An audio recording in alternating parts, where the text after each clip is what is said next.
আমাদের বাস্তব অবস্থা হযরত ইউসুফ আলাইহিস সালামের মতো।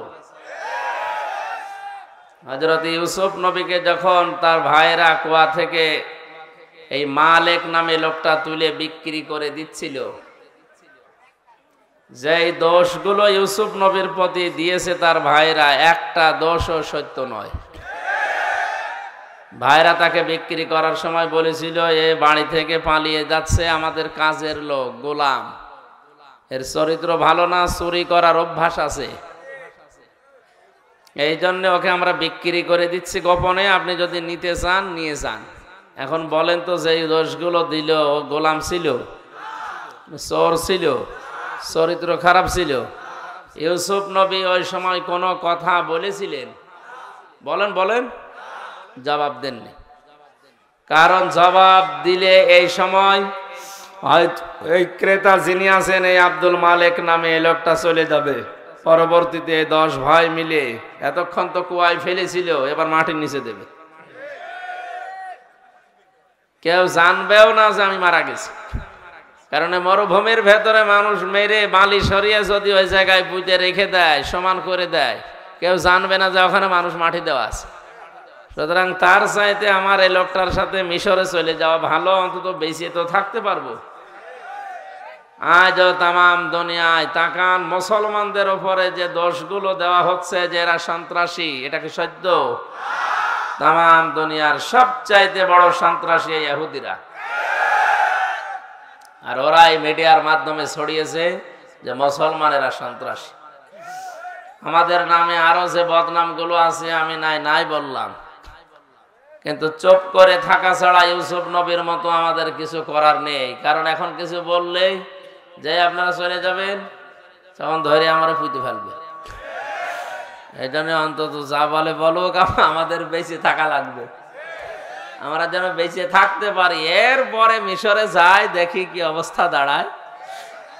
যদিও আমি বিক্রি হয়ে যাচ্ছি, যাক, কিন্তু সময় আসবে যখন আমার এই টাকা পয়সা দিয়ে এই গোলামের জীবন থেকে আমি বেরিয়ে আসতে পারবো ইনশাআল্লাহ।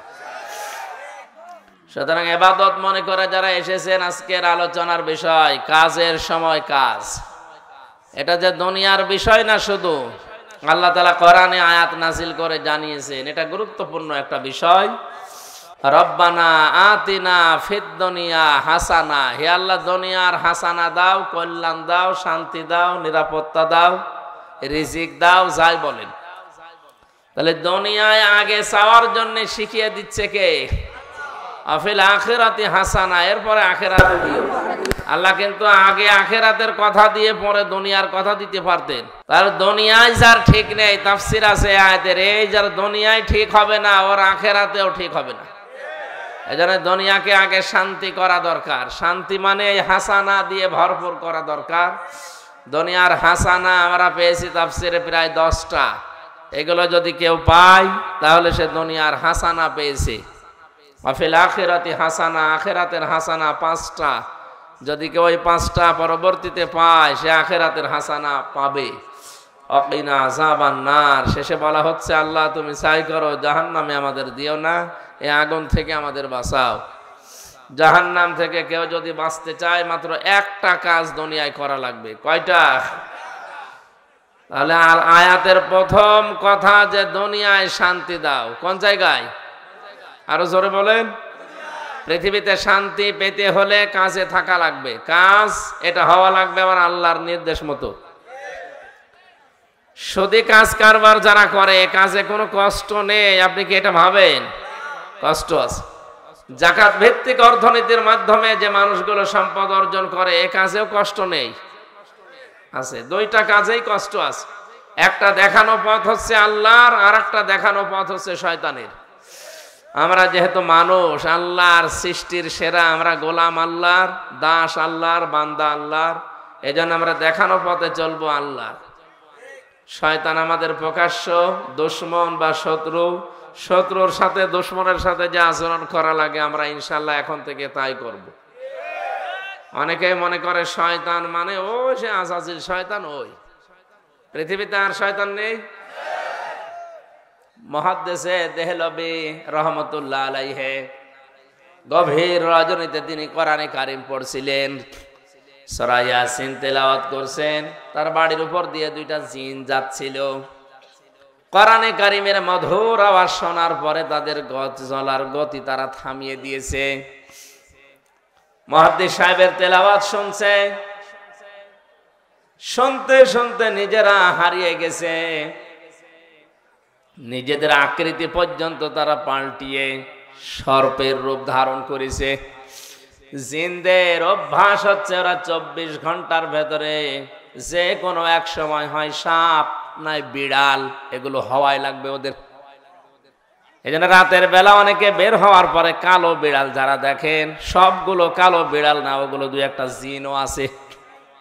ওগুলো দেখলে আপনি একেবারে সরাসরি যদি দেখেন বলবেন আস্তাগফিরুল্লাহ অথবা লা হাওলা ওয়ালা কুওয়াতা ইল্লা বিল্লাহ।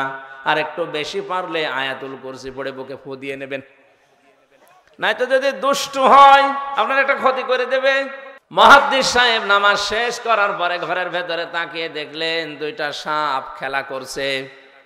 পাশে গিয়ে বললেন, তোমরা যদি জিন হও চলে যাও। কারণ উনি জানে জিনেরা সর্পের রূপ ধারণ করে। একবার, দুইবার, তিনবার বলার পরে ওরা জায়গায় দাঁড়িয়ে আছে। উনি মনে করলেন এটা না সাপ হবে। ঘরের থেকে লাঠি এনে পিটিয়ে মেরে ফেললেন জায়গায়। এই জিনদের বাবা মা তাদের খবর হয়ে গেছে সন্তান কোথায়। অনুসন্ধান করতে করতে এসে মুহাদ্দিস সাহেবের ঘরের ভেতরে পেয়েছে। মুহাদ্দিসকে সহ দুইটা সন্তান মরা নিয়ে গেছে তার নিজেদের দেশে। জিনদের লক্ষ লক্ষ জিনেরা আছে, এটা তাফসিরে হাক্কানিতে পাবেন আপনি। আমি শিক্ষার জন্য বলছি। লক্ষ লক্ষ জিনদের সামনে জিনের পিতা ডাক দিয়ে বললেন, মুহাদ্দিস সাহেব, আপনি আমার দুইটা সন্তানই পিটিয়ে মেরে ফেলেছেন। আমি ইচ্ছা করলে কোরআনের নির্দেশ অনুযায়ী আপনাকেও মেরে ফেলতে পারি। কারণ কেউ যদি কাউকে হত্যা করে তার তিনটা শরত আছে। 1 নম্বরে তাকে মেরে ফেলা লাগবে। 2 নম্বরে ওই লোকটা যদি জরিমানা দিয়ে দিয়ত দিয়ে তার পরিবারস্থ লোকদের কাছে ক্ষমা নিয়ে নেয়, এটার দ্বারাও তার মাফ হবে। আমাদের দেশে মানুষ হত্যা করার জন্য যে ফাঁসির অর্ডার দেওয়া হয়, 30 বছর জেল দেওয়া হয়, এটা কিন্তু কোরআনের নিয়ম না। আমি বহু মানুষকে এই 3টা বছর জেলে থাকা অবস্থায় মার্ডার মামলার আসামি দেখেছি। জিজ্ঞাসা করে, হুজুর, আমি অন্যায় ভাবে হোক আর ন্যায় ভাবে যেভাবে হোক একটা মানুষ মেরে ফেলেছি, আমার যে সরকার 30 বছর জেল দিল এই দেশের আইনে, আমার কি মাফ হয়ে যাবে? না। আপনি যাকে মারলেন এর বিনিময়ে এক কথা হচ্ছে আপনাকে মেরে ফেলা লাগবে। দ্বিতীয় কথা হচ্ছে যদি মেরে ফেলা না হয়, ওই লোকটার আত্মীয় স্বজন যারা আছে, ছেলে মেয়ে, বাবা মা, স্ত্রী, তাদেরকে আপনার, ওরা যদি বলে 20 লাখ টাকা দেন আপনাকে মাফ করে দেব, আপনি যে ক্ষতি করলেন ওই টাকা দিলে আপনি মাফ পেয়ে যাবেন। 20 বছর 30 বছর আপনারা জেল খাটা লাগবে না। এটা ইসলামের নিয়ম ছিল। এটা কি ছিল? কোরআনে কারীম আয়াত শোনালেন জিনেরা, ইয়া আইয়ুহাল্লাযীনা আমানু কুতিবা আলাইকুমুল কিসাসু ফিল কতলা। ওহে যারা ঈমানের দাবি করো তাদেরকে বলছি, হত্যার বদলে হত্যা এটা আমি আল্লাহ লিখে দিলাম। কি করলাম? আরো জোরে বলেন। আল্লাহ কিন্তু ফারাজা শব্দটা দেননি। আলেম যারা আছেন তাদেরকে বলছি আল্লাহ কুতিবা দিয়েছেন। ফরজ শব্দ দিলেও তো অর্থ হয়ে যেত, কাতাবা দিলেন কেন?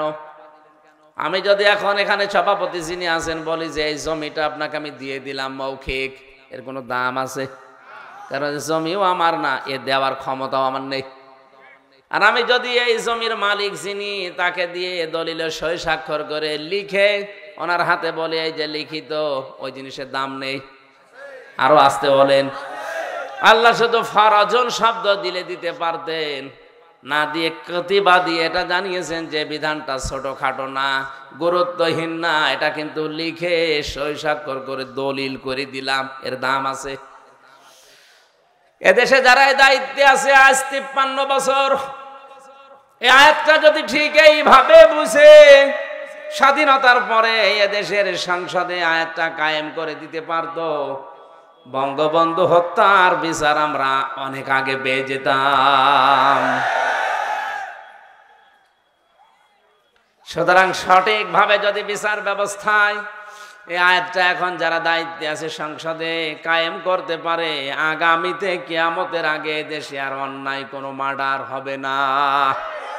এই গ্যারান্টি আল্লাহর গ্যারান্টি আজ পর্যন্ত মিথ্যা হয়নি, হওয়ার সম্ভাবনা নেই। কথা বলেন না কেন? আপনি একটু মেনে দেখেন না কেন? ফামান তাবিআ হুদায়া ফালা খাউফুন আলাইহিম ওয়ালা হুম ইয়াহজানুন। আল্লাহ পাক বলেন যে হেদায়েত পাঠিয়েছি, এটা যদি অনুকরণ করে চলতে পারো, আমি গ্যারান্টি দিলাম কোনো ভয় নেই, কোনো চিন্তা নেই। যে সমস্ত ভয়গুলো মানুষ আজ করে, যে রাস্তায় গেলে আমরা অনেকেই খুন হয়ে যায়, বাড়িতে থাকলে অনেকে গুম হয়ে যায়, এই ভয়টা কোরআন গ্যারান্টি দিচ্ছে যে থাকবে না। আর কোরআন যদি না থাকে, ও ভয় দিন দিন আরো বাড়বে। এই জন্য আমাদের উচিত হচ্ছে ৯৬% মুসলমানের দেশে কোরআন এর এই আইনটা সংসদে পাশ হোক। এক কথা বলেন, কিয়ামতে অন্তত যে গলাগুলো সাক্ষী দিল, কিয়ামতের ওই ময়দানে আল্লাহ যেন এই কণ্ঠগুলোকে আমাদের এই আয়াতের পক্ষে থাকার কারণে সাক্ষী হিসাবে কবুল করেন। আরে ভাই, ছোটখাটো বিষয় কিয়ামতে আল্লাহ দেখবে। ইব্রাহিম নবীর পক্ষে ছিল একটা ব্যাঙ, এই জন্য ব্যাঙের পোশাক আল্লাহ পাক করে দিয়েছে। ইব্রাহিম নবীর বিপক্ষে ছিল একটা কাংলাস, এই জন্য কাংলাস দেখলেই মেরে ফেললে 10টা নেকি হয়। ওনাদের দ্বারা কোনো কাজ কিন্তু হয়নি, কাংলাসের দ্বারাও কোনো কাজ হয়নি, ব্যাঙের দ্বারাও কাজ হয়নি। কারণ এমন আগুন জ্বলছিল, 1 কিলোমিটার উপর দিয়েও যদি পাখি উড়ে যায় ঝলসে পড়ে যেত। এত বড় বিশাল অগ্নিকুণ্ড, এখানে ব্যাঙের পোশাকের কাজ হবে? বলেন না কেন? কিন্তু ব্যাঙের এই পোশাককে হযরতে জিবরাইল দেখার পরে জিজ্ঞাসা করলেন, তুমি যে পোশাক করো কোনো কিছু করতে পারবা? ব্যাঙ তার বলেছিল, ফেরেশতা আমি জানি আমার পোশাকে কাজ হবে না, কিন্তু আমার মালিককে আমি দেখাতে চাই যে আমি তোমার খলিলের পক্ষে আছি, ওই বেটা নমরুদের বিপক্ষে আছি।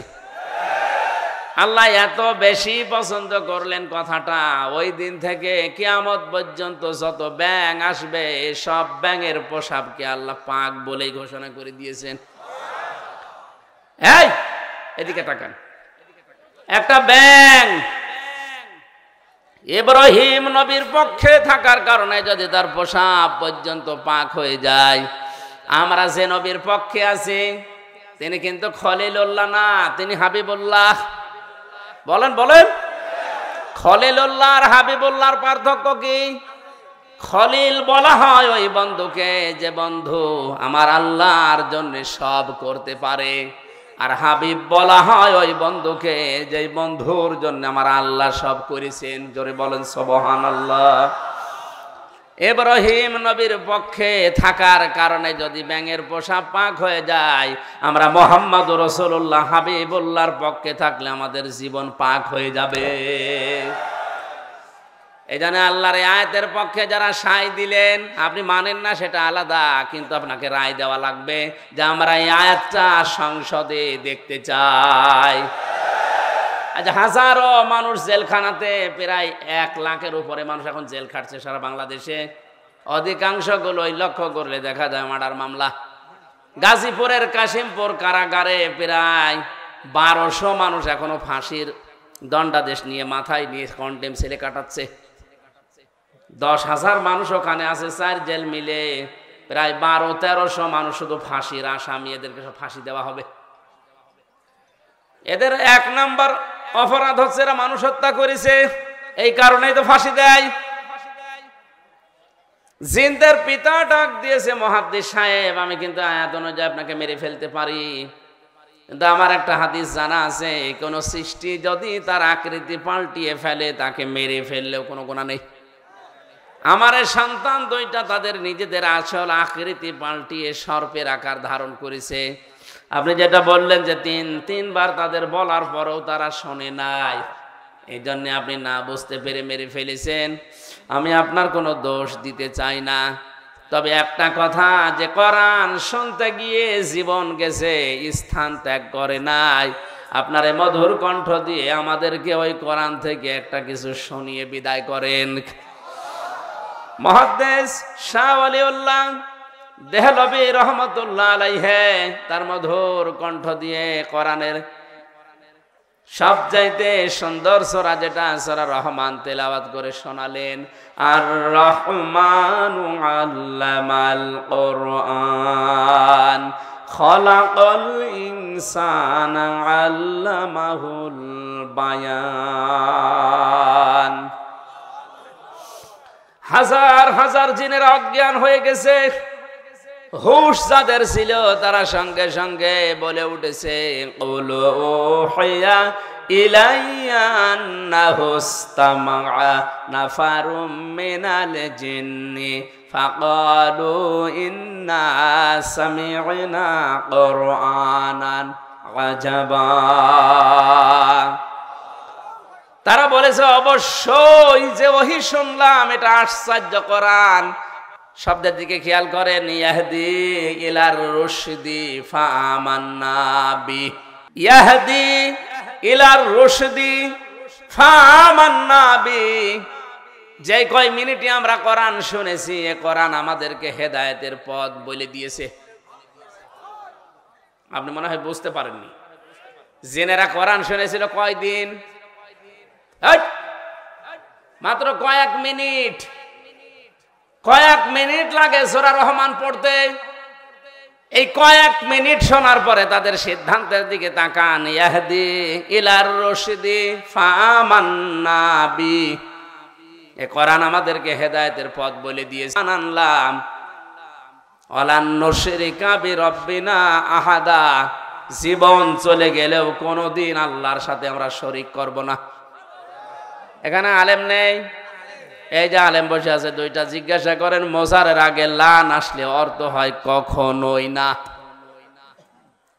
আমার শিক্ষা দেওয়ার বিষয়, জিনেরা মাত্র কয়েক মিনিট কোরআন শুনে যদি এত বড় বড় সিদ্ধান্ত নিতে পারে যে আমরা সব পথ ভুলে গেছি, আমরা হেদায়েতের পথ পেয়ে গেছি, আমরা ঈমান এনেছি, কোনো দিন জীবন চলে গেলেও আল্লাহর সাথে শরীক করব না।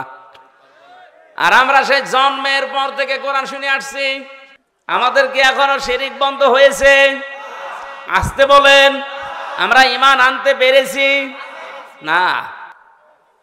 অনেকে আমরা জানি যে ওযু করলে ওযু ভেঙে যায় 7টা কারণে, নামাজ পড়লে নামাজ ভেঙে যায় 19টা কারণে। কথা বলে না কেন? ঈমান আনলে ঈমান ভেঙে যায় 10টা কারণে। এখানে যত মানুষ বসে আছে, শুধু বিজ্ঞ আলেমগুলো বাদ দিয়ে যদি জিজ্ঞাসা করা হয়, ভালো ভালো মুসল্লি পর্যন্ত বলতে পারবে না যে ঈমান ভাঙার যে 10টা কারণ। পারবে না? ওর মনে নেই। ঈমানও ভেঙে যায়, মানুষের আমলও ভেঙে যায়। এখন যদি বলেন আমলের আবার হাত পা আছে নাকি ভেঙে যায়? হ্যাঁ, আমল ভাঙে। এই এলাকায় যদি কারো আমল এরকম থাকে, ভেঙে গেলে আমার কিছু করার নেই। আল্লাযীনা কাফারু ওয়া সাদ্দু আন সাবিলিল্লাহি আযাল্লা আমালাহুম।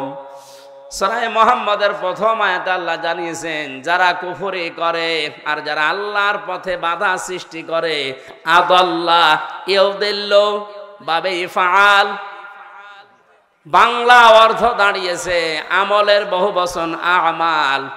কোন মানুষ যদি কুফরি করে আর আল্লাহর পথে বাধা সৃষ্টি করে, সে যেভাবে হোক ওর জীবনের পেছনের আমল আল্লাহ সব নষ্ট করে দিয়েছে, ভেঙে ফেলেছে। এ কোরআন শুনতে আসবে মানুষ আল্লাহর পথে না শয়তানের পথে? আরো জোরে বলেন। মাওলানা আমিনুলকে এছাড়াই বাধা দিয়েছে। আমি সজ্ঞানে স্বেচ্ছায় একেবারে বাস্তবতার সাথে মিলিয়ে কোরআন সামনে নিয়ে বলছি, আপনি নামাজ পড়তে পারেন, পাগড়ি মাথায় দিতে পারেন, হজ করতে পারেন, কোরআন অনুষ্ঠান চালু হবে বাধা দেওয়ার জন্য যারাই বিভিন্ন কায়দায় চেষ্টা করেছেন, আপনার আমল ভেঙে গেছে। কোন হুজুর নিয়ে আসবেন? এবার নিয়ে আসেন। যদি মনে করেন না বানিয়ে বলছি, সূরা হুজুরাতের 2 নম্বর আয়াতের ব্যাখ্যা আছে, বিশ্ব নবীর উপরে যদি কেউ কথা বলে তাহলে তার আমল আল্লাহ নষ্ট করে দেয়, অথচ লোকটা জানেও না যে আমার আমল নষ্ট হয়ে গেল কি করে। লা তারফাউ আসওয়াতাকুম ফাওকা সাওতিন নাবিয়্যি ওয়া লা তাজহারু লাহু বিল কওলি কাজহারি বা'দিকুম লিবা'দিন আন তাহবাতা আমালুকুম ওয়া আনতুম লা তাশউরুন। কোন ইমানদার যদি নবীর উপরে কণ্ঠ দিয়ে উচ্চ আওয়াজে কথা বলে, হে নবী আপনি জানিয়ে দেন তার আমল আর নেই, সব নষ্ট হয়ে গেছে। এই আয়াত আমি বানালাম। কাবা এখনো পর্যন্ত মসজিদে নববীতে নবীজির রওজার উপরে এটা স্বর্ণের অক্ষর দিয়ে লেখা আছে। আপনি বলেন তো এখানে নবী আছে কিয়ামত পর্যন্ত দুনিয়ায় আসবে? আরো জোরে বলেন বলেন। নবী তো আসবে না কিয়ামত পর্যন্ত, এই আয়াতটা আল্লাহ কোরআনে দিল কেন? আবার তারফাউ মোজারে দিয়েছেন, এই কারণেই দিয়েছেন বর্তমান ভবিষ্যৎ প্রেজেন্ট ফিউচার, কারণ কিয়ামত পর্যন্ত নবী আসবে না, নবীর ওয়ারিস আলেমরা আসবে। মাওলানা আমিনুল যাই হোক, ওনারে নিয়ে অনেক সমালোচনা আমিও শুনেছি হোক, কিন্তু নামের আগে তো আলেম লেখা আছে। কথা বলেন না কেন? আপনি এটা অস্বীকার করতে পারবেন যে উনি কামেল পাস করেনি? অন্তত এই দেশের শিক্ষা ব্যবস্থা অনুযায়ী উনি তো আলেম, এই দেশে সবাই জানে মাওলানা আমিনুল সিরির বন্দরের আলেম। আপনি যাই করেন না কেন, উনি তো আর গানের অনুষ্ঠান দেয়নি যে আপনি বন্ধ করে দেবেন। কোরআন শোনার যে ব্যবস্থা করার জন্য চেষ্টা চালিয়েছিল, এমনি এমনি চোখ দিয়ে ওর পানি বের হয়নি। একটা মানুষ কতটা দুঃখ পেলে 15 দিন ঘুমাতে পারেনি, আপনাদেরকে কোরআনে কারিম শোনাবে এই জন্যে। সুতরাং কোরআন শুনতে যারা বাধা সৃষ্টি করেছেন, সে যেভাবেই হোক না কেন আপনার আমল কিন্তু ভেঙে গেছে। নামাজ ভেঙে যাওয়ার কারণ আমরা জানলাম কয়টা? 19টা। কয়টা? ওযু ভেঙে যাওয়ার কারণ কয়টা? আমল ভেঙে যাওয়ার কারণ কয়টা? 2টা। আন্দাজে শুনছে। সূরা মুহাম্মদের প্রথম আয়াত দলিল দিলাম না যে 2টা? কথা বলেন না কেন? পৃথিবীর যে কোনো জিনিস আপনি দেখবেন সেটা নষ্ট হয়ে যাওয়া, ভেঙে যাওয়ার একটা পথ আছে। আমাদের যে আমল আছে, এই আমল ভেঙে যায় এই কারণে, নামাজ ভেঙে যায় এই কারণে, রোজা ভেঙে যায় এই কারণে, হজ ভেঙে যায় এই কারণে, যাকাত নষ্ট হয়ে যায় এই কারণে। যাকাতে আবার জায়গা আছে 8টা। কয়টা? 8টা বাদ দিয়ে যদি মানুষ 9 নাম্বার জায়গায় দেয়, তাহলে ওই যাকাত ভেঙে যাবে, নষ্ট হয়ে যাবে। জান্নাত যাওয়ার জন্য যেটা আসল দরকার ঈমান, ঈমানও মাঝে মাঝে ভেঙে যায়। আসতে বলেন। ঈমান ভাঙে না? ঈমান ভাঙার কারণ 10টা। কয়টা? আমি সংক্ষেপে আপনাকে লিখে নেওয়ার জন্য বলছি, কাজে লাগবে লিখেন। ঈমানও মানুষের ভেঙে যায়।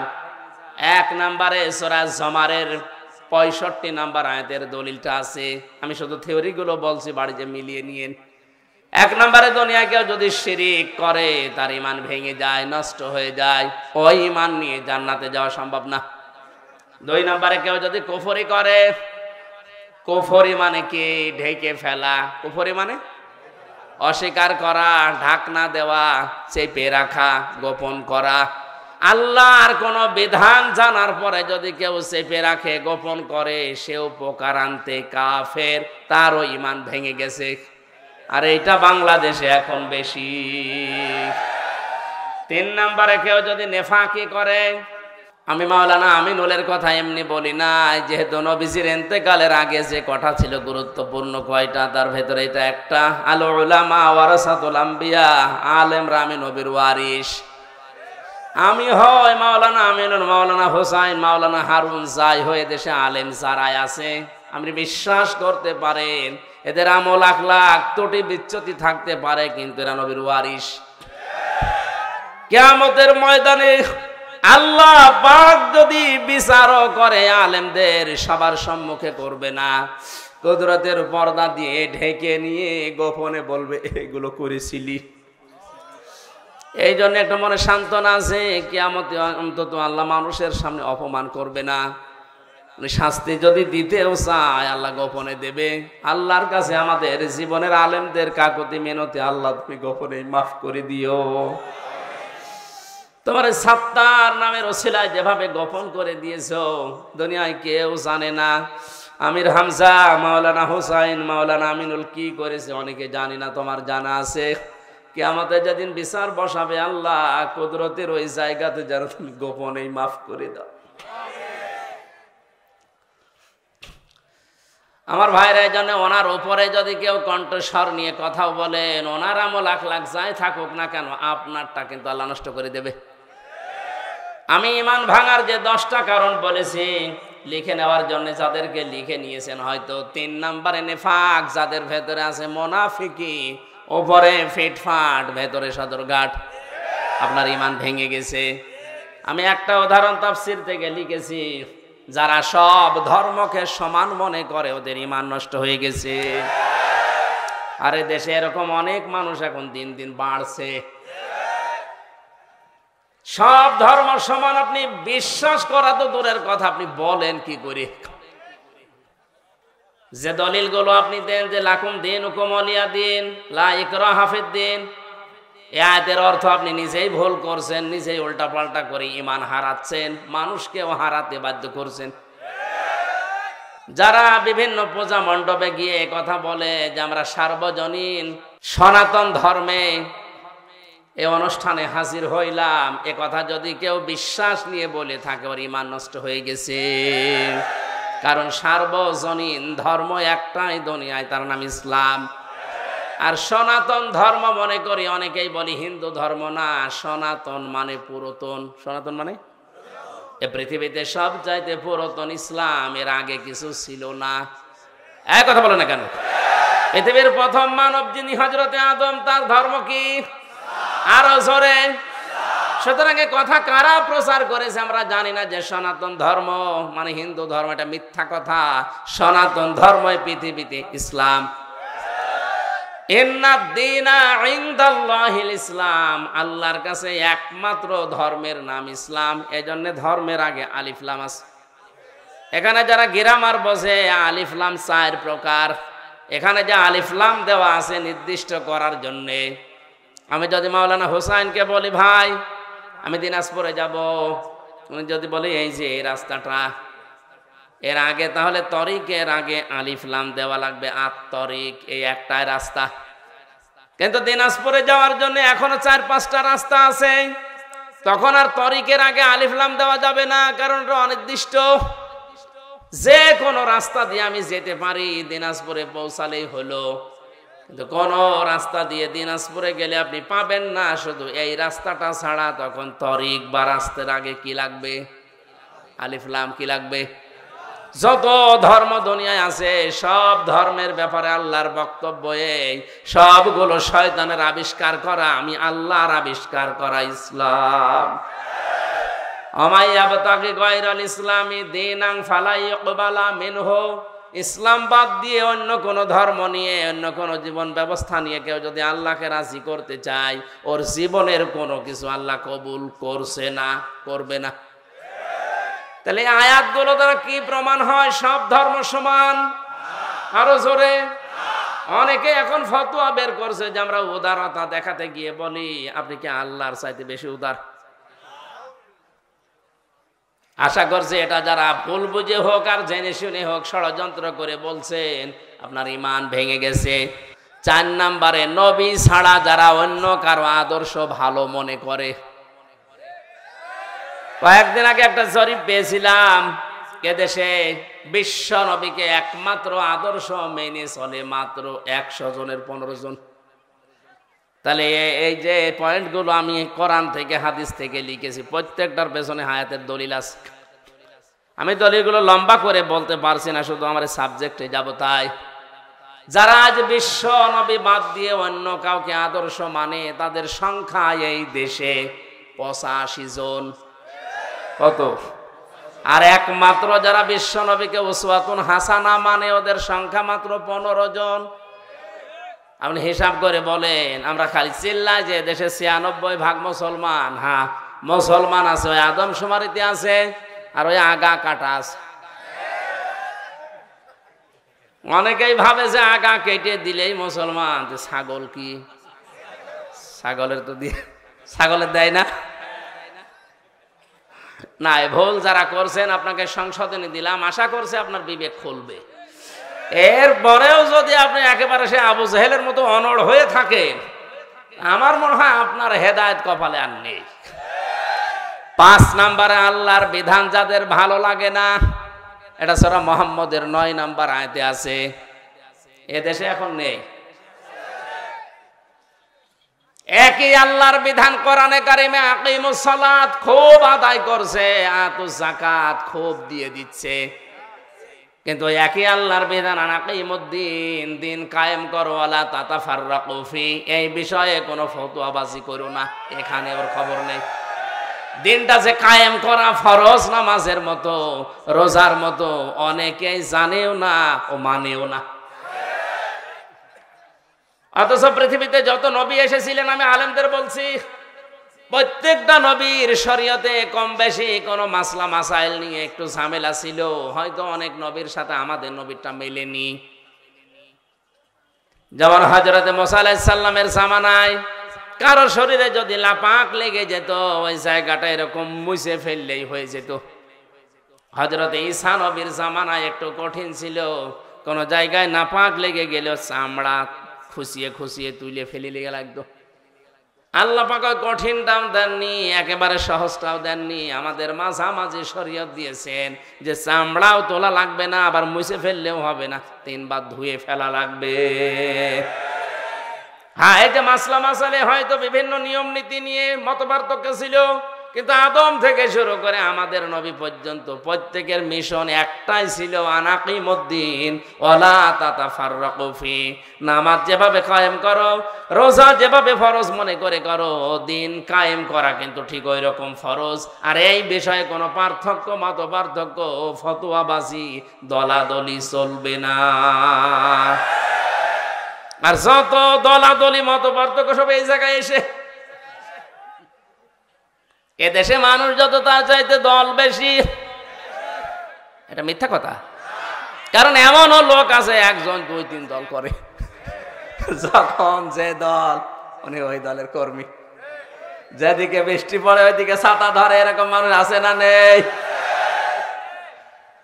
আল্লাহর কোন বিধানকে আপনি যদি খারাপ মনে করেন, হ্যাঁ আপনার বুঝে আসছে না সেটা আলাদা কথা বলছেন। আল্লাহর বিধানকে খারাপ মনে করলে ঈমান নষ্ট হয়ে যায়, ভেঙে যায়, ব্যর্থ হয়ে যায়। 6 নম্বরে দিনের কোন বিধানকে নিয়ে কেউ যদি কটাক্ষ করে, উপহাস করে, মর্যাদা দিতে না চায়, এটা আজ দিন দিন বাড়ছে। আল্লাহর বিভিন্ন বিধান নিয়ে মানে তো না, আর কটাক্ষ করে, আর উপহাস করে উড়িয়ে দেয়। আমি একটা উদাহরণ দিচ্ছি আল্লাহর কোরআন থেকে, একটু খেয়াল করে শোনেন। কোরআনের কোন আয়াত বোঝার জন্য কেউ যদি চেষ্টা করে, তার কিন্তু 500 রাকাত নফল নামাজের সওয়াব হবে। ইন্নাল্লাযীনা কাযযাবু বিআয়াতিনা ওয়াস্তাকবারু আনহা লা তুফাত্তাহু লাহুম আবওয়াবুস সামা ওয়া লা ইয়াদখুলুনাল জান্নাহ। আল্লাহ পাক বলেন, হে নবী, নিশ্চয় যারা আমি আল্লাহর আয়াতকে অবিশ্বাস করে, মিথ্যা মনে করে, আর যখন আমার আয়াত দিয়ে ওয়াজ করা হয়, তাফসির করা হয়, ব্যাখ্যা করা হয়, সতর্ক করা হয়, ও মানুষ সতর্ক না হয়ে অহংকার করে আরো উঠে চলে যায়। ওয়াস্তাকবারু আনহা, ইস্তেকবার করে, অহংকার করে, দাম্ভিকতা দেখিয়ে মুখ ফিরিয়ে চলে যায়। লা তুফাত্তাহু লাহুম, তুফাত্তাহু মুজারে, বর্তমান ভবিষ্যৎ, প্রেজেন্ট ফিউচার, তার জন্য খোলা হচ্ছে না, হবে না। আবওয়াবুস সামা, বাবের বহু বচন আবওয়াব, বাব মানে দরজা, আবওয়াব মানে দরজা সমূহ, সামা মানে আকাশ, আকাশের একটা দরজাও তার জন্য খোলা হচ্ছে না, হবেও না। এতটুকু আল্লাহ শেষ করেননি, পরবর্তী কথা আরো কঠিন। ওয়ালা ইয়াদখুলুনাল জান্নাহ, ওরা জান্নাতে যাচ্ছে না, যাবে না। আপনি হিসাব করছেন পেছনের হাত দিয়ে। আজ যারা আল্লাহর আয়াতকে অবিশ্বাস করেন, কটাক্ষ করেন, মিথ্যা মনে করেন, অহংকার করে মুখ ফিরিয়ে চলে যান, আপনার কিন্তু জীবনের বড় ক্ষতি দুইটা। আকাশের দরজা সব সময় আপনার জন্য বন্ধ, আপনার আমল ওঠা বন্ধ হয়ে গেছে। 2 নাম্বার, আপনি জান্নাতে কোনোদিন যাচ্ছেন না, যাবেনও না। আল্লাহ একটা উদাহরণ দিচ্ছেন, হাত্তা ইয়ালিজাল জামালু ফি সামিল খিয়াত। হাত্তা মানে যতক্ষণ পর্যন্ত, ইয়ালিজা মানে প্রবেশ করা, যতক্ষণ পর্যন্ত প্রবেশ না করে সূচের ওই ছিদ্র দিয়ে উট, তার মানে সূচের ছিদ্র দিয়ে উট প্রবেশ করা যেরকম অসম্ভব, ওই মানুষগুলোর আল্লাহর জান্নাতে যাওয়া ওই রকম অসম্ভব। আল্লাহ উদাহরণটা দিয়ে জানিয়েছেন, বান্দা তোর জন্য আমার জান্নাতে যাওয়া সম্ভব না। সুতরাং আল্লাহর আয়াত নিয়ে যারা কটূক্তি করছেন তারা থামেন, আপনার জন্য জান্নাতে যাওয়া সূচের ছিদ্র দিয়ে উট যাওয়ার মতো কঠিন। আল্লাহ শেষ করে দিলে হয়তো আমি বলতাম না, এর পরবর্তী কথা আরো কঠিন। ওয়াকাযালিকা নাজিসিল মুজরিমিন, আল্লাহ বলেন এইভাবে করে আমি পাপিষ্ঠদেরকে শাস্তি দেব। লাহুম মিন জাহান্নামা মিহাদু ওয়া মিন ফাওকিহিম গাওয়াশ ওয়াকাযালিকা নাজিসিজ যালিমিন। এই যে মানুষগুলো যারা আল্লাহর আয়াত নিয়ে, আল্লাহর কোরআন নিয়ে, আল্লাহর বিধান নিয়ে কটূক্তি করে, উপহাস করে, এরা নামাজ পড়তে পারে, রোজা রাখতে পারে, দাড়ি রাখতে পারে, মারা যাওয়ার সঙ্গে সঙ্গে আমি আল্লাহ কবরটা জাহান্নাম বানিয়ে দেব। আল্লাহ শুধু এতটুকুই দেননি, আল্লাহ এর পরবর্তী শব্দের দিকে খেয়াল করেন, মিহাদু ওয়া মিন ফাওকিহিম গাওয়াশ। ওদের কবরের ভেতরে রাখার সঙ্গে সঙ্গে পেছনে নিচে যে বিছানাটা, এটা হয়ে যাবে আগুনের বিছানা, উপরে দেওয়া হবে আগুনের চাদর। জোরে বলেন নাউজুবিল্লাহ। এই আয়াতটা আমার চোখের সামনে যখন আসে আমি দেখতে পাই এদেশে অনেকেই এখন এই আয়াতে শামিল। অথচ এরকম মানুষ মারা গেলে আমরা অনেকে উপরে ফুল দিয়ে রাখি। হ্যাঁ, কথা বলে না কেন? সারা জীবন যে আল্লাহর আয়াতকে উপহাস করে, ঠাট্টা করে, আল্লাহর বিধানকে যার পছন্দ হয় না, এ মানুষটা মারা গেলে উপরে ফুল কেন? 2 তলা বিল্ডিং কেন? 15 তলা বিল্ডিং বানিয়েও কাজ নেই, কারণ আল্লাহ নিজে ওরে জাহান্নামের চাদরের বিছানা দেবে, জাহান্নামের চাদর দিয়ে ঢেকে দেবে। জোরে বলেন নাউজুবিল্লাহ। আমার ভাইরা, যেন ঈমান যেন আপনার ভেঙে না যায়, সতর্ক থাকবেন। 7 নম্বরে যারা জাদুকর, এদের ঈমান ভেঙে যায়, এলাকায় মনে হয় নেই। 8 নম্বরে মুসলমানদের বিরুদ্ধে যারা ষড়যন্ত্র করে, এটা এখন বেশি। কথা বলেন না কেন? মুসলমানদের বিরুদ্ধে, মানুষের বিরুদ্ধে না, মুসলমানদের বিরুদ্ধে যারা ষড়যন্ত্র করে, এই লোকটার ঈমান ভেঙে যায়। মান সালিমাল মুসলিমুনা মিন লিসানিহি ওয়া ইয়াদিহি, ওই লোকটাই আসল মুসলমান, যার হাত থেকে মুখ থেকে মানুষেরা নিরাপত্তা পায়। ঠিক আছে? না না, ঠিক নেই। মান সালিমাল মুসলিমুনা মিন লিসানিহি ওয়া ইয়াদিহি, ওই লোকটাই প্রকৃত মুসলমান, যার হাত থেকে মুখ থেকে মানুষেরা শান্তি পায়। ঠিক আছে? হয়নি। কোন মানুষ যদি মানুষ হয়ে মানুষের উপরে জুলুম করে, তার বিরুদ্ধে কিন্তু আল্লাহর মামলা আছে, এটা আলাদা বিষয়। সূরা শুরার 42 নম্বর আয়াতে আল্লাহ দলিল দিয়েছেন, ইন্নামাস সাবিলু আলাল্লাযিনা ইয়াজলিমুনান নাস। আমি আল্লাহর মামলা, আমি আল্লাহর অভিযোগ তাদের বিরুদ্ধে যারা মানুষ হয়ে মানুষের উপরে জুলুম করে। আল্লাহ এখানে ইয়াজলিমুন আল মুসলিমুনা দেয়নি, দিয়েছে ইয়াজলিমুনান। বলেন বলেন, হিন্দু কি মানুষ না? খ্রিস্টান, ইহুদি? তাহলে মানুষ পদবাচ্চে যারা বিবেচিত, সে যে ধর্মের হোক, ওর উপরে কেউ যদি জুলুম করে, তার অধিকার নষ্ট করে, তার বিরুদ্ধে মামলা কার? এটা আলাদা বিষয়। কিন্তু এখানে আল্লাহর নবী নাস শব্দ দেননি, দিয়েছেন মুসলিমুনা। কি দিয়েছেন? আমি এইটা বোঝানোর জন্যই বলছিলাম, ওই লোকটাই আল্লাহর কাছে প্রকৃত মুসলিম, যার হাতের দ্বারা আর মুখের দ্বারা মুসলমানেরা নিরাপত্তা পায়। আপনি কেমন মুসলমান? আপনার হাতের দ্বারা আর মুখের দ্বারা মুসলমানেরা শান্তিতে থাকে না, আরো আতঙ্কে থাকে। এখানে ইয়াদি মানে এই হাত শুধু না, ক্ষমতার হাত, এক কথা বলেন, আইনের হাত, টাকা পয়সার হাত, প্রভাব প্রতিপত্তির হাত, এই হাতও হতে পারে। এক একটা শব্দের প্রায় 33টার উপরে অর্থ আছে, নিম্ন 33টা, উপরে 99টা। যেখানে যেই শব্দটা খাটবে, অ্যাপ্রোপ্রিয়েট হবে, ওইটা ওই জায়গায় আপনাকে লাগানো লাগবে। এই জন্য তাফসির করতে গেলে এক শব্দের একাধিক অর্থ আপনার জানা থাকতে হয়, না একটা শব্দের একটা অর্থ জেনে যদি শুরু করতে চান আপনি উলটপালট করে ফেলবেন। কোরআনে কারিমে আল্লাহ দরবা দিয়েছেন, দরবা মানে মারা। দরবা মানে কি? আমাদের সে মিজান মন সাহেবে পড়িয়েছে দরবা মানে আঘাত করা, দরবা মানে মারা। অথচ তাফসিরের ভাষায় 33টার উপরে শব্দ আছে। দরবা মানে দৃষ্টান্ত দেওয়া, দরবা মানে সফর করা। আমার সবগুলো এখন মনে নেই, আমার যতটুকু আয়ত্ত আছে আমি মিলাতে পারি কোরআন পড়তে গেলে, যে এই জায়গায় দৃষ্টান্ত হবে, এই জায়গায় সফর করা হবে, এই জায়গায় মারা হবে। আমি যদি ওই মারাটাই জেনে রাখতাম অর্থ করতে পারতাম।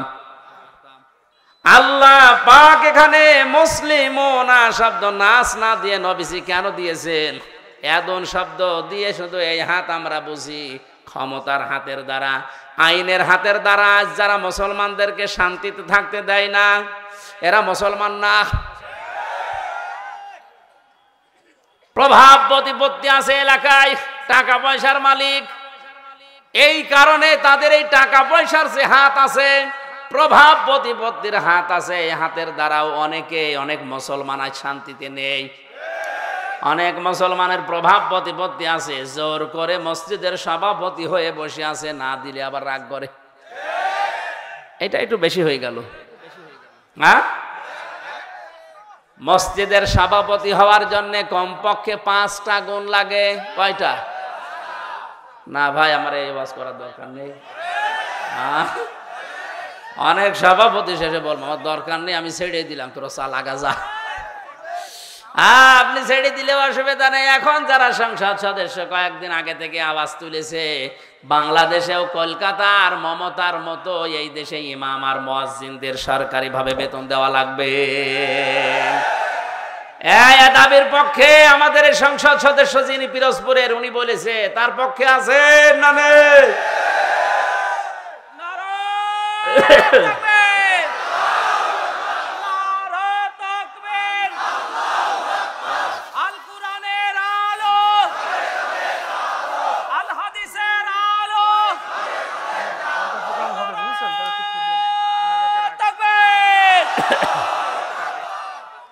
পৌরসভার মেয়র যিনি আছেন, ড্রেন পরিষ্কার করে, টয়লেট পরিষ্কার করে, তার যদি বেতন দেওয়া যায় 3 লক্ষ 3.5 লক্ষ, মসজিদের ইমামের বেতন আর মুয়াজ্জিনের বেতন দিতে গেলে আমাদের প্রধানমন্ত্রী পারবে না। 564টা মডেল মসজিদ বানিয়েছে, এখানে যদি বেতন দিতে পারে ইমাম মুয়াজ্জিনের, 3.5 লাখ মসজিদের ইমাম মুয়াজ্জিনের বেতনও দিতে পারবে। সে কলিজা তার আছে, কথা বলছে না কেন? তার কলিজা না থাকলে 10.5 লাখ 12 লাখের উপরে। তাকান কত মানুষকে আশ্রয় দিয়েছে। চীন এত বড় রাষ্ট্র, একটা মানুষও নেয়নি। কথা বলছে না কেন? আর সমালোচনা আলোচনা তার বিরুদ্ধে পক্ষে বিপক্ষে আছে, কিন্তু তার কয়েকটা কাজ কিন্তু খুব ভালো। বিশেষ করে একটি খামার একটি বাড়ি, এই প্রকল্পের মাধ্যমে অনেকে আজ একটা কর্মজীবন পেয়েছে, একটা মাথা গোজার ঠাঁই পেয়েছে। প্রধানমন্ত্রীর জীবনে কিছুই যদি আল্লাহর ভালো না লাগে, এই কাজটা ভালো হবে, কারণ এটা কোরআনে কারিমের সূরা মুদ্দাসসির থেকে নেওয়া। আলাম নাকুন নুতিউমুল মিসকিন, হে নবী আপনি মিসকিনদেরকে খাবার দেবেন, যারা দেয় না তারা মুসলমান দাবি করলেও জাহান্নামে যাবে। সুতরাং শুধু নিজে খেয়ে পরে বাঁচবেন, এতিম মিসকিন অসহায় মানুষের খবর রাখবেন না, আপনি জান্নাতে যেতে পারেন না। উনি হয়তো এই আয়াত থেকে এই শিক্ষাটা নেওয়ার জন্য একটি খামার একটি বাড়ি প্রকল্প চালু করেছিল। আর দুর্নীতি হয়েছে, হয়তো অনেকে একটি খামার একটি বাড়ি বানাতে গিয়ে মাসের বদলে রড দিয়েছে, আমরা জানি, কিন্তু কাজ তো করেছে। যারা দায়িত্ব পেয়েছিল ওরা 2 নাম্বারই করলে উনি ওখানে ঢাকা থেকে করবে কি? সুতরাং এই কাজটা যেন আল্লাহ কবুল করেন। লক্ষ লক্ষ মানুষের মাথা গোজার মতো একটা ঠাঁই হয়েছে, একটা কর্মসংস্থান তৈরি হয়েছে। জোরে বলেন সুবহানাল্লাহ। আমি কিন্তু শিক্ষা দেওয়ার জন্য যে জায়গায় ছিলাম ওখানে ফিরে যাচ্ছি। যে মানুষগুলো কাউকে মুসলমানদের বিরুদ্ধে ষড়যন্ত্রে লাগিয়ে দেয়, এই লোকটার মুসলমান থাকে না, ইমান ভেঙে যায়। 9 নম্বরে কাউকে যদি কেউ ইসলামের ঊর্ধ্বে মনে করে, ওর ইমান নষ্ট হয়ে যায়। আমি এই শব্দটা আর বলবো না। কাউকে আপনি ইসলামের ঊর্ধ্বে মনে করতে পারবেন না, এমনকি নবীজিও না। কারণ নবীজি ইসলামের প্রচারক ছিলেন, ইসলামের খাদেম ছিলেন। বিশ্ব নবীকে যখন পাথর দিয়ে দিয়ে মেরে মেরে রক্তাক্ত করে ফেলে রাখতো, জিবরাইল এসে পাথরগুলো সরিয়ে বড় একটা পাথরেরকে বলতেন তুলা হয়ে যাও, তোলার মতো নরম করে ওখানে যখন শুয়ে দিতেন, জিবরাইলকে নবীজি বলে ভাই আমার কি কাজ?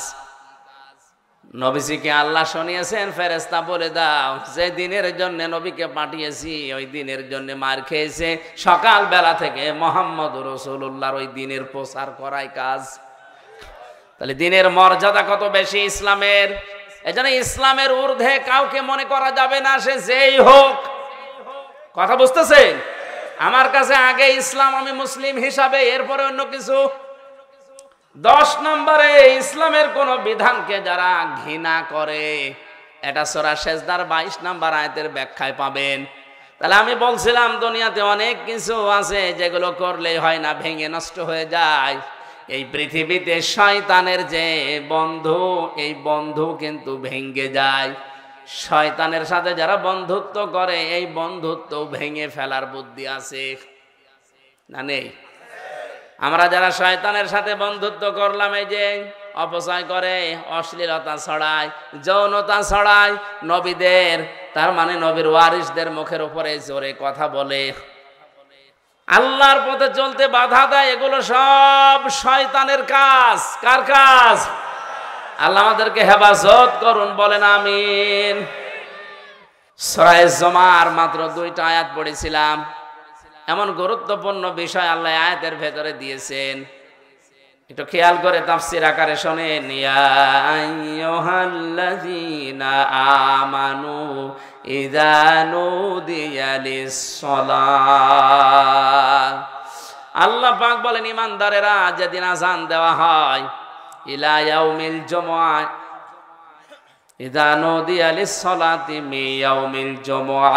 জুমার দিন যখন আযান দেওয়া হয়, ডাকা হয়, আহ্বান করা হয়, ঘোষণা দেওয়া হয়, ফাসআউ ইলা যিকিরিল্লাহ, তোমরা আল্লাহর জিকিরের দিকে, নামাজের দিকে দৌড়াও। কে বলছেন? আরো জোরে বলেন।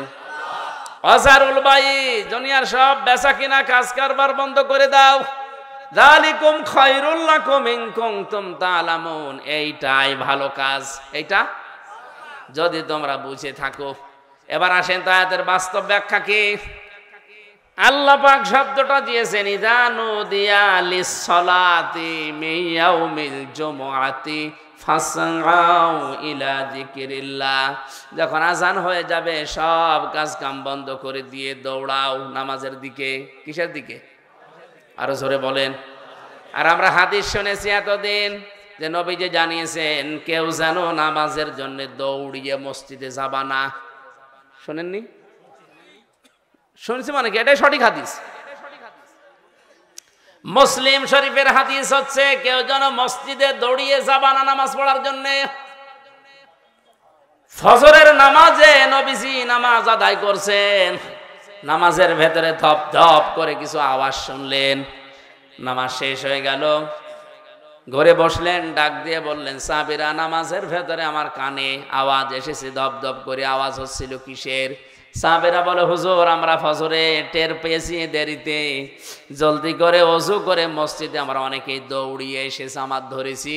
ওই দিন নবীজি হাদিসটি বলেছিলেন যে তোমরা কেউ দৌড়িয়ে জামাত ধরবা না, যতটুকু পারা যায় ধীরে স্থির ভাবে নামাজ পাও, বাকি যেটা পাবে না কাজা করে নেবে।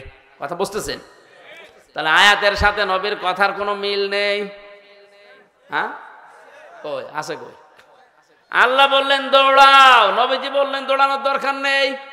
আল্লাহ দৌড়াতে বলেছেন এই কারণে আপনার যেন নামাজ গুরুত্ব দিয়ে, যখন দুনিয়াতে নামাজের সিস্টেম চালু হয়ে যাবে, আজান হয়ে যাবে, সব কাজ কাম আপনার জন্য এখন বন্ধ।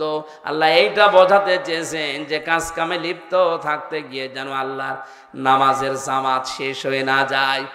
এই জন্য আগে থেকে প্রস্তুতি নাও, আগে থেকেই তোমাকে নিজেকে প্রস্তুতি করো। অন্তত মসজিদের সাথে তোমার এই জীবনটা, তোমার অন্তরটা লটকিয়ে রাখো। কিয়ামতের কঠিন ময়দানে মানুষ যখন পাবে, ঘামের ভেতরে হাবুডুবু খাবে, ওই সময় আরশের ছায়ায় যাদেরকে স্থান দেব তার 4 নাম্বার তারা যারা দুনিয়াতে নামাজ পড়তে মসজিদে যায়, বের হয়ে গেলে আবার কখন যাবে এই ধান্দায় থাকে। জোরে বলেন সুবহানাল্লাহ। আমরা এই কাজ কারবারগুলো একটু আদায় করি। বলে ফাসাউ ইলা যিকরিল্লাহর ব্যাখ্যা মানে দৌড়াতে বলেছে এই জন্যে যেন আপনি আগে থেকে প্রস্তুতি নেন, নামাজ যেন নষ্ট না হয়ে যায়। এই কারণে সব কাজ কাম বন্ধ করে দিতে বললেন। এদের সাথে বাংলাদেশের বাস্তবতার মিল হয় না, আমি অনেক ক্ষেত্রে দেখেছি। আল্লাহ বলছেন দৌড়াও নামাজের জন্য, সব কাজ কাম বেচা কিনা দোকানপাট যত কিছু আছে বন্ধ করা লাগবে। কে বলছেন? আরো জোরে। দিনাজপুরবাসী খেয়াল করেন, জমার নামাজ আজান থেকে শুরু করে একেবারে শেষ পর্যন্ত আমার মনে হয় 1-1.5 ঘন্টা সময় লাগে। কথা বলছে না কেন? আল্লাহ বললেন তোমাদের এইটাই ভালো কাজ, নামাজে আসো, ওই কাজ বন্ধ করে দিয়ে। আর আমরা দেখছি না 1-1.5 ঘন্টা সময় লাগছে। অথচ এই দেশে এমন অনেক মানুষ আছে 1 ঘন্টায় 5 লাখ টাকা উপায় করে। না নেই কি? আপনার বেশি মনে হয়ে যাচ্ছে। ঢাকাতে ডাক্তার মতিয়ার রহমানের বাড়ি খুলনা, অনেক পিত্তথলির পাথর বের করেন অপারেশন ছাড়া। ওনার 15 মিনিট সর্বোচ্চ সময় লাগে এক একটা অপারেশন করতে, 1,20,000 করে টাকা নেয়। তো 1 ঘন্টায় যদি 4টা 5টা করে কত টাকা হয়? উনি 1.5 ঘন্টা নামাজ পড়তে গেলে কমপক্ষে 7 লাখ টাকা ওনার লস হবে। হ্যাঁ, কথা বলছেন এখন। এখন উনি যদি এই আয়াতের প্রশ্ন করে, আল্লাহ তোমার সাথে তো আমার বাস্তবতা মেলে না, তুমি বলছো যালিকুম খায়রুল লাকুম, এইটাই ভালো কাজ, অথচ আমি দেখলাম না নামাজ পড়তে গেলে আমার 7 লাখ লস। তা আমার তো লাভ হচ্ছে না, লস হচ্ছে। তাহলে কোরআনের এই আয়াত ভুল। কেন আল্লাহ যালিকুম খায়রুল লাকুম দিয়েছেন? এইটাই ভালো কাজ। ইন কুনতুম তা'লামুন, যদি তোমরা জানো। এবার আসেন ব্যাখ্যায়। আল্লাহ এই কারণে দিয়েছেন, আপনি 1.5 ঘন্টায় 7 লাখ টাকা উপায় করলেন। যে সমাজে নামাজ নেই, নামাজের শিক্ষা নেই, হাসপাতাল থেকে অপারেশন করে 7 লক্ষ টাকা ব্যাগে নিয়ে আপনি ব্রিফকেসে ভরে যাচ্ছেন বাড়িতে, 1-1.5 কিলোমিটার দূরে মনে করেন বাড়ি। রাস্তায় যাবার সময় যে সমাজে নামাজ নেই, সমাজে চুরিদারি, ছিনতাই, হাইজাকার, ডাকাতি নেই। আসতে বলেন। এখন আপনি 7 লাখ উপায় করে যাচ্ছেন, ও সমাজে তো নামাজ নেই। আপনার টাকা নেওয়ার সঙ্গে সঙ্গে বাড়িতে যাওয়ার রাস্তায় যদি ছিনতাইকারী ধরে, যদি চাই, আপনি দিতে না চাইলে আপনাকে মেরেও ফেলতে পারে। আল্লাহ এই কারণে নামাজের গুরুত্ব দিলেন। কারণ নামাজ যদি কায়েম হয়ে যায়, নামাজের শিক্ষাগুলো যদি ব্যক্তি, পরিবার, সমাজ, রাষ্ট্রে এসে যায়, 7 লাখ না 7 কোটি টাকা সঙ্গে নিয়ে গেলেও তোমার মনে আল্লাহ ছাড়া আর কোনো চোর, ডাকাত, হাইজাকার, ছিনতাইকারীর ভয় থাকবে না।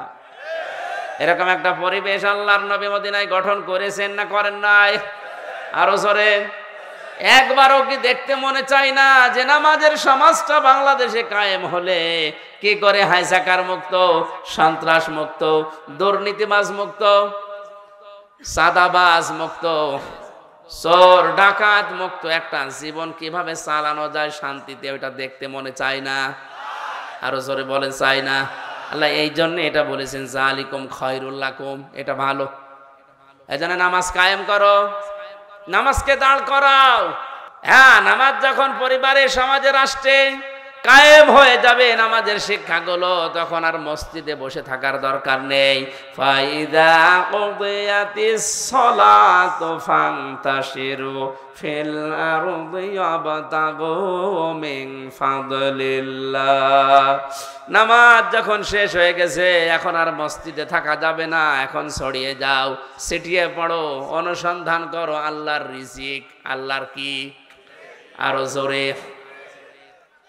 এতে বিধান হচ্ছে দুইটা, একটা নামাজ পড়ো আর একটা ছড়িয়ে পড়ো। খেয়াল করেন, তাহলে নামাজও ফরজ, জমিনে হালাল রুজির জন্য চেষ্টা করা, কষ্ট করা। আরো জোরে।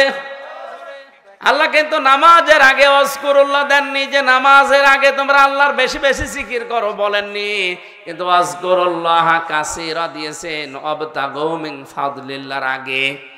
তোমরা যখন অনুসন্ধান করতে যাবে রিজিক জমিনে, তখন কিন্তু আল্লাহর জিকির, আল্লাহর স্মরণ ভুলে যেও না। কারণ আমি আল্লাহ জানি নামাজে দাঁড়িয়ে মানুষ এমনি আমাকে ডাকবে, কিন্তু বাস্তবতায় গিয়ে, কর্মজীবনে গিয়ে, প্র্যাকটিক্যাল লাইফে গিয়ে যদি আমি আল্লাহর কথা মনে না থাকে, ওখানে দুর্নীতি হওয়ার সম্ভাবনা আছে না নেই? এজন্য নামাজের ভেতরে অনেককে দেখা যায় কাকু কাঁদতেছে, নামাজের গুরুত্বও দিয়েছে, কিন্তু কর্মজীবনে যে এই জিকিরটা আর স্মরণ করে না, এই জন্যই ঘুষ খায়, সুদ খায়। আরো জোরে বলেন। ভার্সিটিতে থাকাকালীন একবার মাস্টার্সের সার্টিফিকেট নিয়ে আসতে গেছে, যার কাছে গেলাম, বললাম স্যার সই করে দেন একটা সিল মেরে। অনেক আমারে বলছে হামজা তাড়াতাড়ি কর। বলছে স্যার আমি তো তাড়াতাড়ি করছি। কিছুক্ষণ পরে আমারে বলছে তাড়াতাড়ি কর, আমি জোহরের নামাজে জামাত ধরবো। আমি বলছি আমি তো তাড়াতাড়ি করছি, আমি গাড়ি ধরবো।